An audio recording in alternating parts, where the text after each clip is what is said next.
will be in window 2, and the green PCD will be in window 3, and we will do that the whole day. And then the red PCD will be a rover. Understood. Super helpful. Recommend when you guys switch in and out of PCDs to add your initials to your OneNote annotations, just so we can keep track of whose is who. And then given that you have 3 PCDs instead of 4 for the data transfer at the end of the day, recommend making a new subdirectory entitled For Science for your own photos or with your initials, that we can keep track of which pictures came from which flashcards.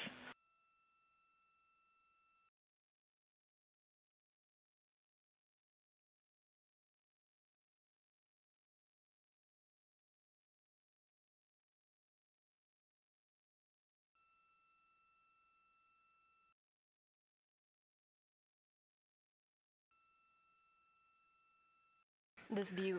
So, Kelsey, I just want to here's what we're doing. We have community cards in all cameras on board, and then when each astronaut approaches their camera, the intent is they will put their card into that camera for photos and then put the community card back in at the end of the session. But just know it is harder to manage cards than we thought, and we don't want to miss science, so it might end up a bit more disorganized. Understood. Thanks for that essay. Just read the flashcard numbers down when you get a chance, and we'll follow your lead on the best thing to do operationally during the flyby. With that, I'll move on to Windows. So the window characterization DFTO you guys did a few days ago confirmed that window 2 is ideal for imaging, so no change to config of photographer in window 2, observer in window 3, and science set reps in window 1.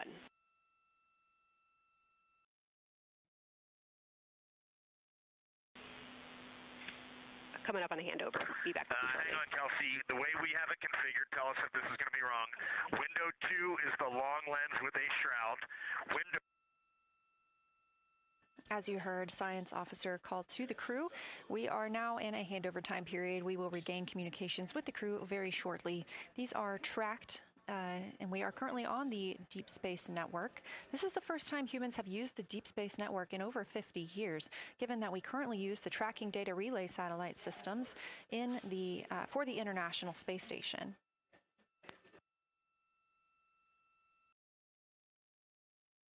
This view from Artemis Mission Control on the right is Kelsey Young. That's who you hear speaking with the crew.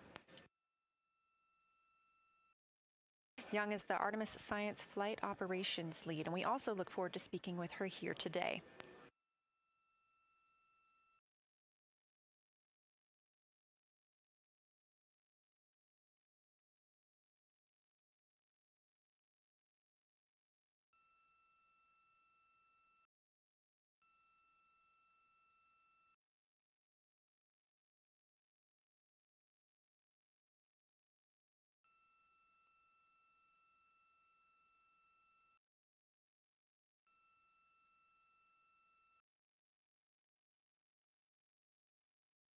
Again, we are just about 22 minutes until we reach the Apollo record. We are in a handover of satellites with the crew aboard Orion. The T-shirt shroud for the Z9 and solar, and then window 3 will be for visual observations, and window 4 is for floater. And thanks, Integrity, for that. Reed, we had a handover during that time, so I'm going to have to ask you to give that read back on window orientation for the crew again.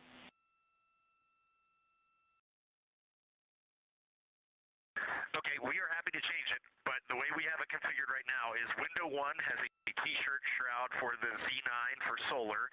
Window 2 has the shroud for the long lens for both lunar and solar. Window 3 is for visual observations. Window 4 is for floater. And then the docking hatch window has had a great view, so we've done a lot of mapping through that as well. All right, copy all, Reed. A note just on the window 1 T-shirt shroud that you can remove that for the lunar observation block if you want that extra view for another floater, but defer to you guys on that. You are go to use the full 400 millimeter zoom on the long lens, but where possible, try to keep the end of the lens flush with the window to prevent imaging through the multiple window panes at an angle. And if you have to take an image at an angle, recommend you limit the max focal length to 200 millimeters or simply acquire the images at multiple focal lengths. Last imaging update as a result of the DFTO is that if you can take the images out of the left side of window 2 where possible, that is the best half the window. Understand that might not be possible with the shroud. Any other imaging questions from you?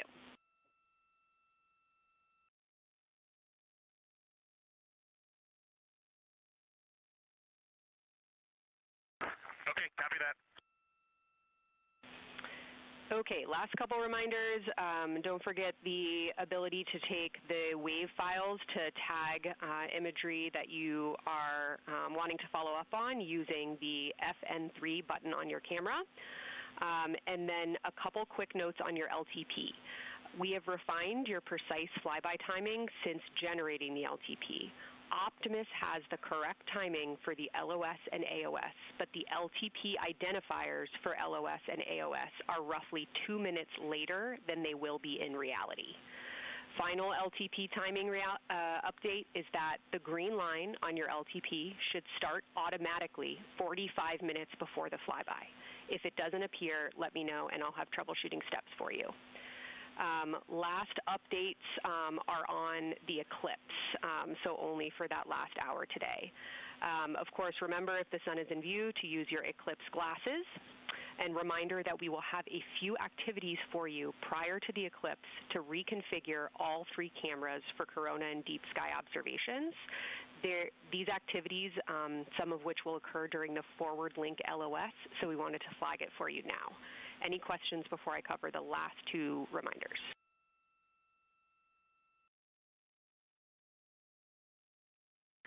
No, we have no questions on that. Last couple eclipse reminders, the sunset period and the first roughly 23 minutes of the eclipse will fall during that forward link LOS, but we'll still have a return link and we're still looking forward to your science sit reps and observations during that time. And I do have a reminder for you on your preferred starting config for the eclipse in terms of role responsibility. Let me know if you want me to read that up or if you guys have that in your minds already. And if no other questions on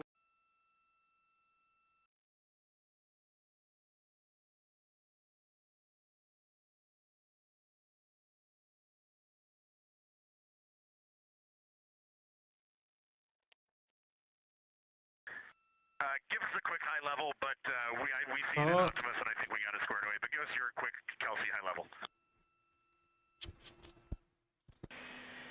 Okay. A couple changes from the first LTP you studied is that Glushko is the only feature that the same pair will view twice. That's Reed and Jeremy. That's why that's the only target you see that is marked as 1 of 1 and 1 of 2 and 2 of 2. So Ohm and Oriental are in there twice, but they're by different pairs, which is why you don't see them marked accordingly.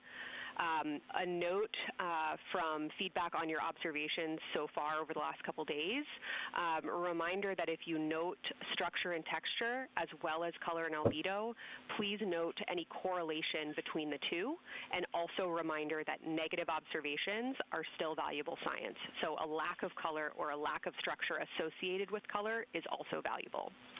A reminder also that your observations so far indicate it will likely take some time for your eyes to adjust. We especially heard that around your Terminator observations and your color observations. So reminder to know that your eye adaptation is going to kind of come in throughout your shift, and let us know when you start to see that nuance. Last reminder is around Earthset and Earthrise. When you're viewing us back here at home, you'll be looking directly at Asia, Africa, and Oceania. So I'm sure people watching from those places here on Earth will want to give you all a wave as you take their picture. Any other questions for me?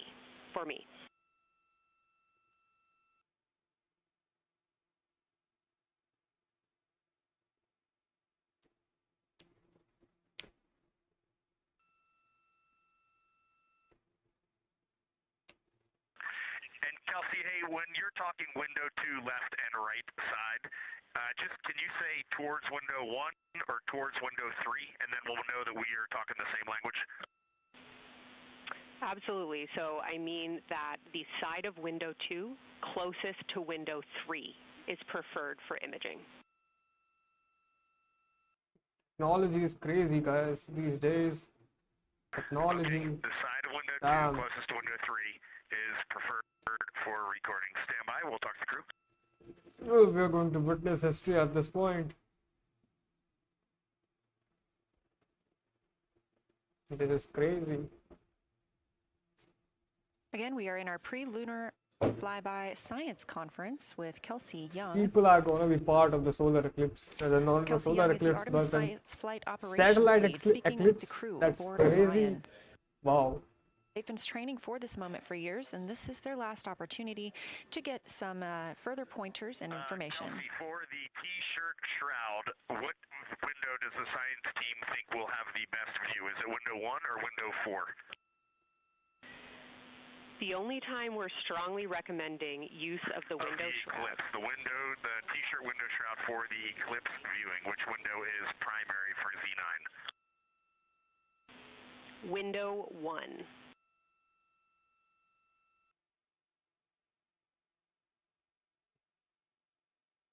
Okay, awesome. So we have got that all set up. And just to be 100% sure, window 1 is the most port window by the food warmer. Window 2 is right in front of seat 1.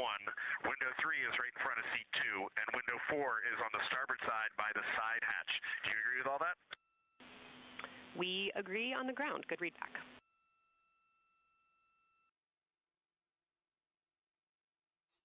Okay, that's awesome. Kelsey, we're going to close with happy words. It's just incredible. I wish you were up here to see all the smiling faces, to hear all these terminologies being thrown around, and we are just fired up to get started on this day. Let me pass the mic around if anybody has anything to add. Kelsey, it's so great to hear your voice on the loops. I just want to channel everything that you guys are probably feeling right through my eyes and heart. It is awesome to see the side of the moon. You guys made us excited for this day, and we couldn't appreciate it anymore. And we are ready to hopefully deliver on all the awesome training you guys have provided. I'll just add, Kelsey, it is blowing my mind what you can see with the naked eye on the moon right now. It's just unbelievable. Kelsey, and to the whole Lunar Science team, all of you, all the work you put into this, we're just grateful. Can't wait to get going, and thank you for the Someone saying they get the same picture of the moon from the Samsung Galaxy S7 Ultra. That's you even see with the naked eye. Quite impressive. Thank you so much. people these days. Beautiful words, you guys. Thanks so much. And I got video of the science team right now, and they are all absolutely buzzing. Looking forward to today. Will I get a copyright? Okay, we're heading into the timeline. Cheers, guys. I don't think I will. Will I?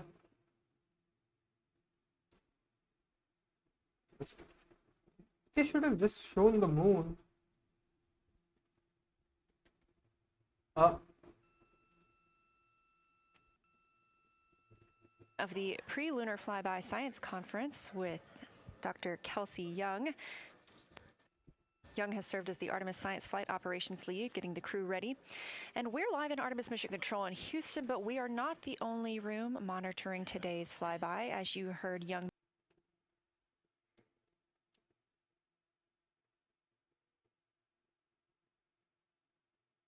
Look at these people using MacBooks and stuff.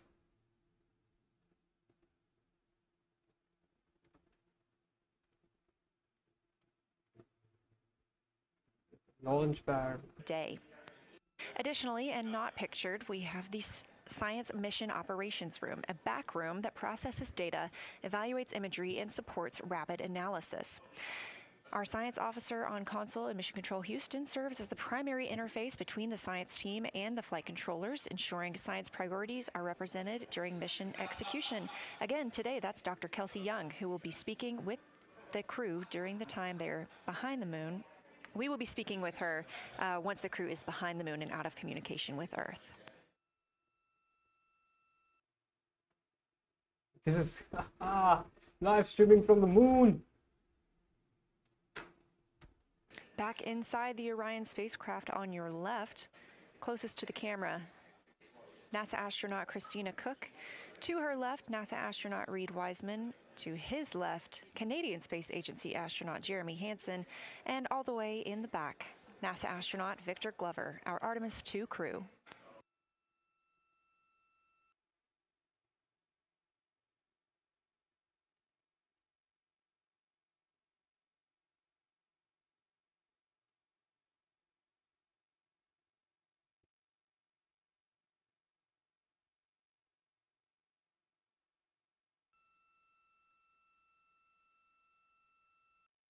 It's crazy these days. Is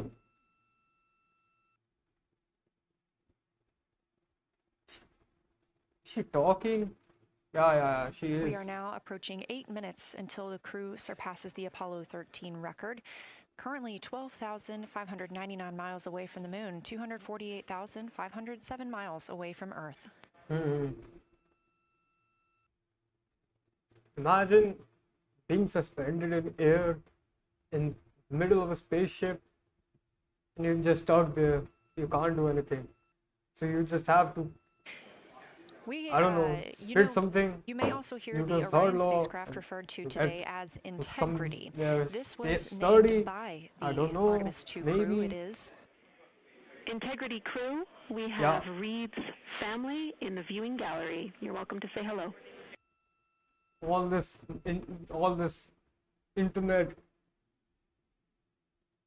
How do these people communicate, Well, by whether the you're way? being serious or you're kidding around, that is awesome to hear. Thanks, Jenny. And hello to Ellie and How Katie. do I these don't know who people else is there, communicate? but it's great to know that you're in mission control right now, following along.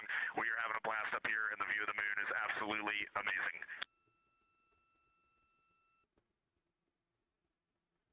How do these I'm people seeing a lot communicate? of hearts come out of the viewing gallery and even more smiles. Thanks, Reid. Just a second, guys.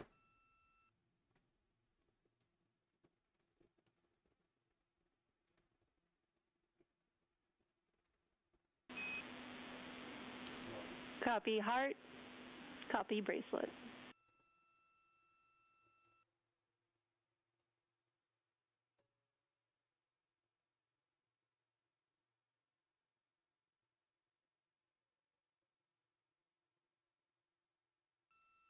that call from Capcom Jenny Gibbons, Canadian Space Agency astronaut and Artemis II backup crew member, letting Reid Wiseman know that he has family here to support him today in the Artemis Mission Control viewing room.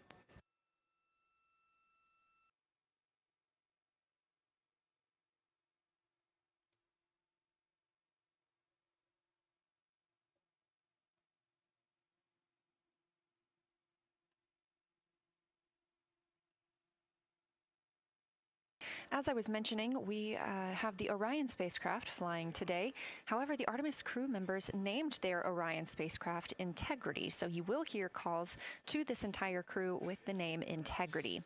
They say that the name Integrity embodies the foundation of trust, respect, candor, and humility across the crew and the many engineers, technicians, scientists, planners, and dreamers required for mission success.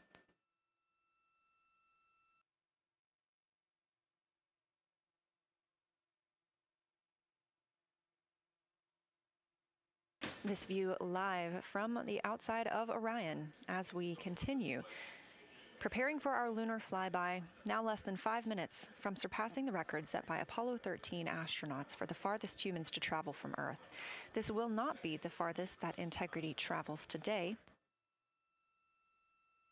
They will continue until they reach approximately a distance of 252,760 miles. That would be about 4,105 miles farther than Apollo 13. However, these numbers are our targets, and we will get confirmation on those numbers as soon as we possibly can and share them with you all.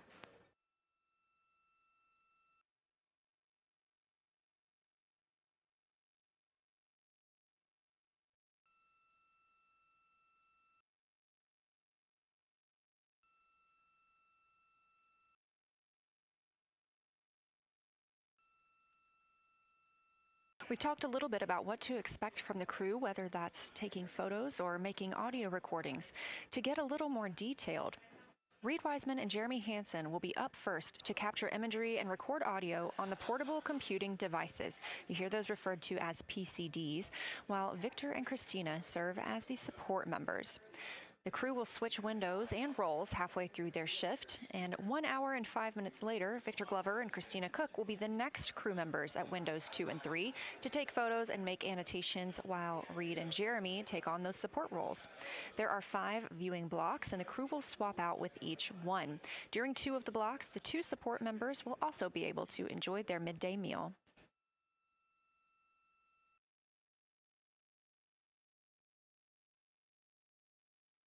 At least 3 times per block is a science sit rep. Again, situational report. This is partially an operational status, reporting back if they missed any targets or gotten any specific ones. If they have issues with their camera or any other operational items. The other part is an actual description of the moon. This task is done by one of the support team astronauts, so that's not the crew currently taking photos or making annotations, but they do have windows 1 and 4 that they can float up and provide that information from. If you watch the entirety of the flyby, you'll also notice the crew will be photographing some targets multiple times to get observations in different lighting conditions. This is due to Orion changing their location throughout the flyby.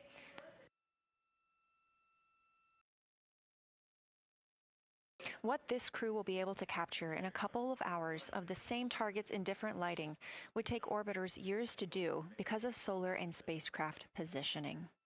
This crew has studied the moon extensively, and they're also familiar with what the science team calls the Big 15.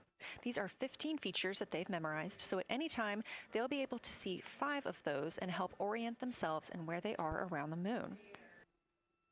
Those targets are diverse and complex in their geologic history, and observations of them could help answer some big-picture science questions.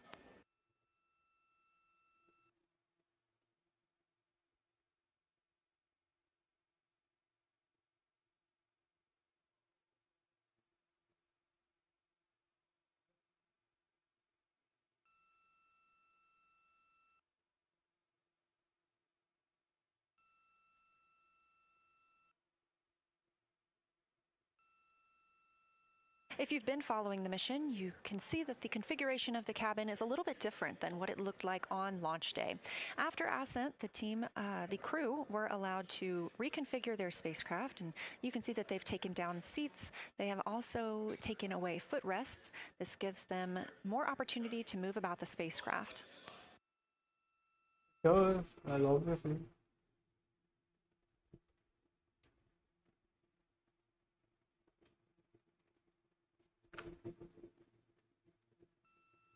Orion itself has 330 cubic feet of habitable volume. That's about the size of 2 minivans and is 60% more cubic volume than the Apollo spacecraft. We are standing by for the Integrity crew aboard Orion to surpass the Apollo 13 record.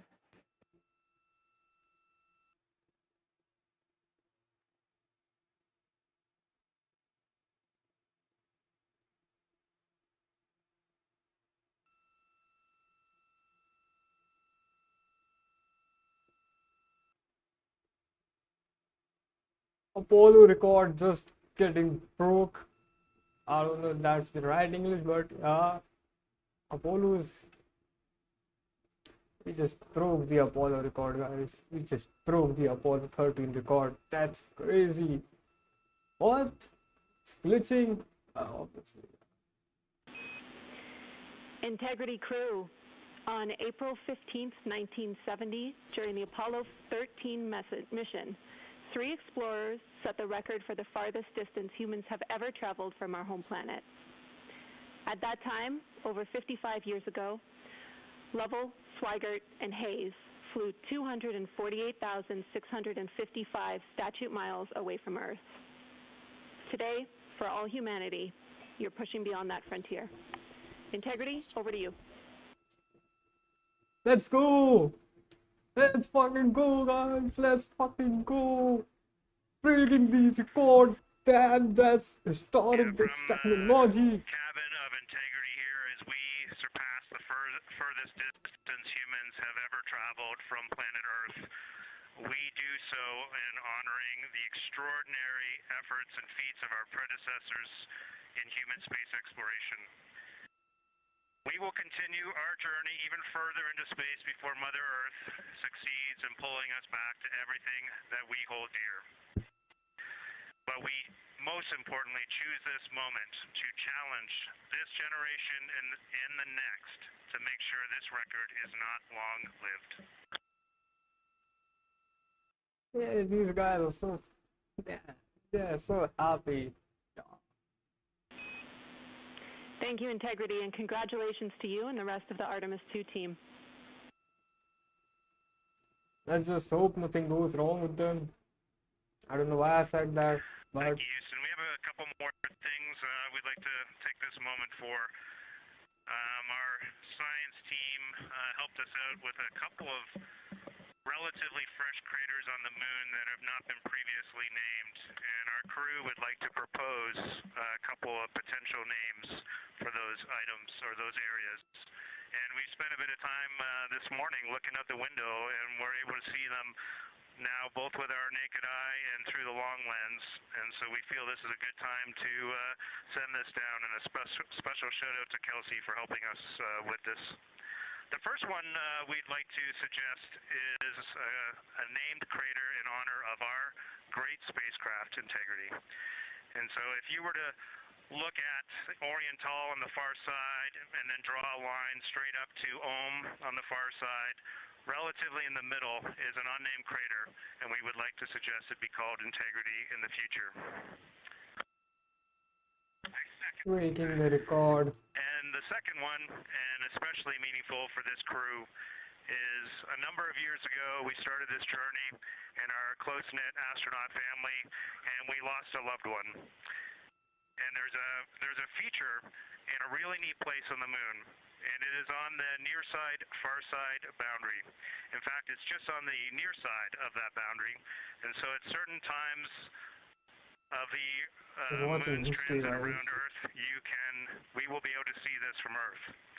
And so we lost a loved one. Her name was Carol, the spouse of Reed, the mother of Katie and Ellie. And if you want to find this one, you look at Glushko, and it's just to the northwest of that, at the same latitude as Ohm, and it's a bright spot on the moon. And we would like to call it Carol, and you spell that C-A-R-R-O-L-L.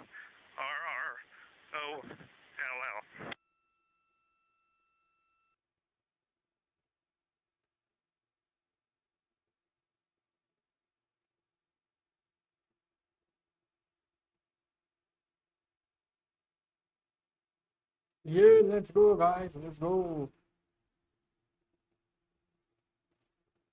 I mean, not let's go. RIP in the chat, but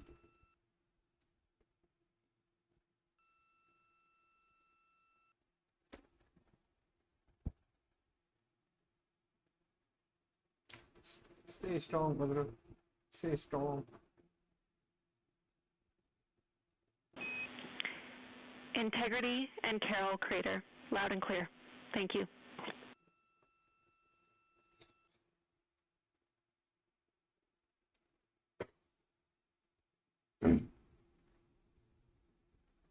Look at this suitcase floating here. Look at this suitcase.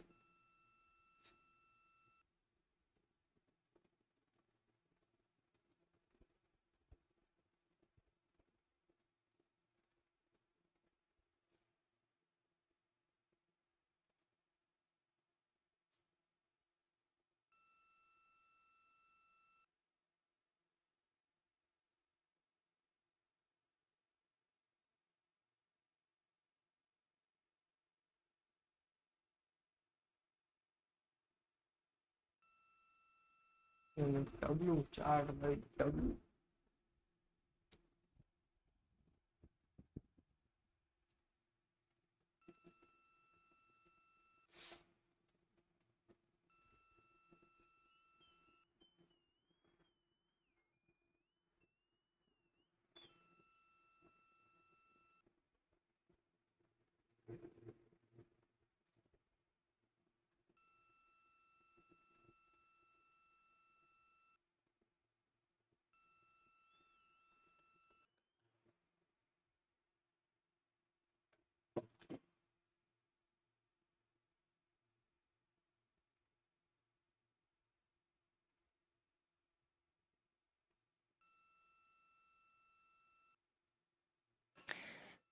As the Artemis II crew passed the record set by Apollo 13 for the farthest humans to ever fly from Earth at 12:57 p.m. Central Time, 1:57 p.m. Eastern Time, Canadian Space Agency astronaut Jeremy Hansen shared. We're getting ourselves all put back together now, and we are going to dim the cabin lights and prepare for our science objectives ahead. Thank you. Sounds good. We're doing the same down here, and you're maneuvering to your observation attitude.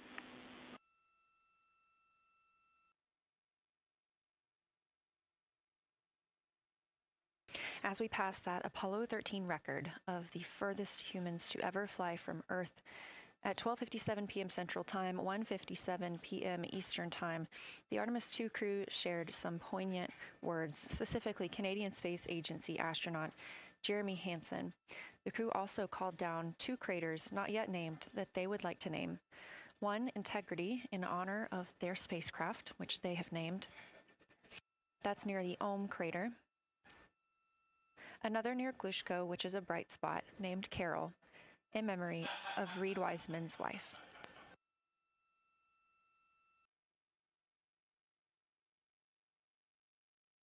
There was a moment of silence here in Mission Control Houston. And now the team and the Artemis II crew are ready to begin their lunar flyby.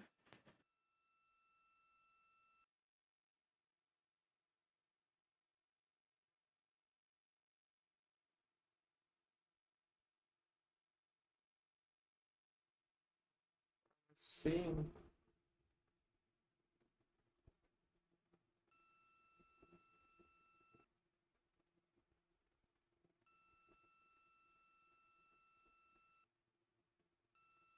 The speed, guys, you can see the moon moving at this point. This is speed. That's speed. You see it moving from there to there. That's speed.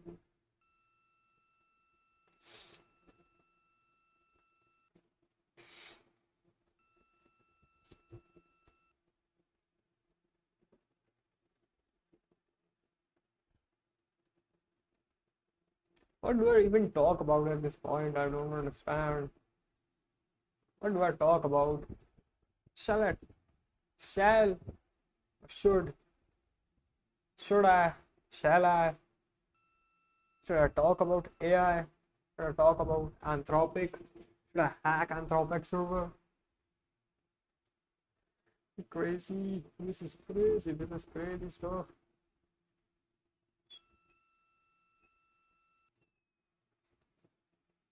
We are 4 days, 19 these are hours, polarizing? 31 minutes, mission elapsed time Holy of the flight shit. of Artemis II, our 4 astronauts aboard Orion. What the Today fuck? is our lunar flyby day. So The polarizing spacecraft lenses, is currently why? about 12,000 miles away What the from the moon, fuck? and you can keep up with the distance from Orion to the moon and Earth by visiting These are nasa.gov/track polarizing. Artemis, or you can just stay with Damn. us here because we're going to be telling you throughout the day. They are currently My glasses are polarizing. What the 248,834 fuck? miles away from planet Earth.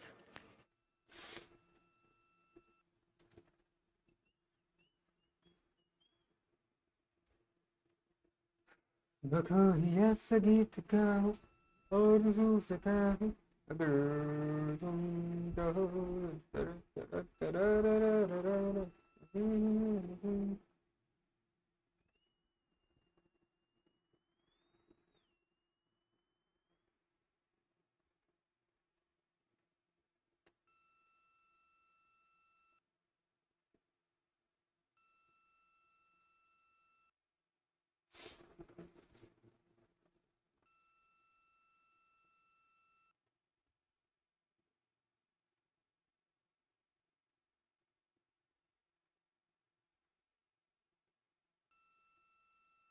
I've seen it.